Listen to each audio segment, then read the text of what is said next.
اللہ پاک کشمیریوں کو ایسے حالات سے گزار رہا ہے جس کا نتیجہ آزادی ہے۔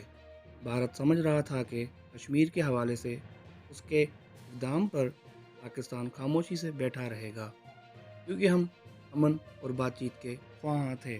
وزیر اعظم عمران خان نے مقبوضہ کشمیر نیم خود مختار حیثیت کے خاتمے کے بھارتی اقدام کو 1 سال مکمل ہونے پر آج آزاد کشمیر کی قانون ساز اسمبلی سے خصوصی خطاب کیا۔ انہوں نے مزید کہا کہ 5 اگست کو نریندر مودی بہت بڑی غلطی کر بیٹھا ہے۔ نریندر مودی نے 4 مفروضوں پر یہ اقدام اٹھایا ہے، جس میں سے ایک الیکشن میں ہندو کارڈ کھیل کر پاکستان کے خلاف نفرت کو ہوا دے کر کامیابی حاصل کرنا ہے۔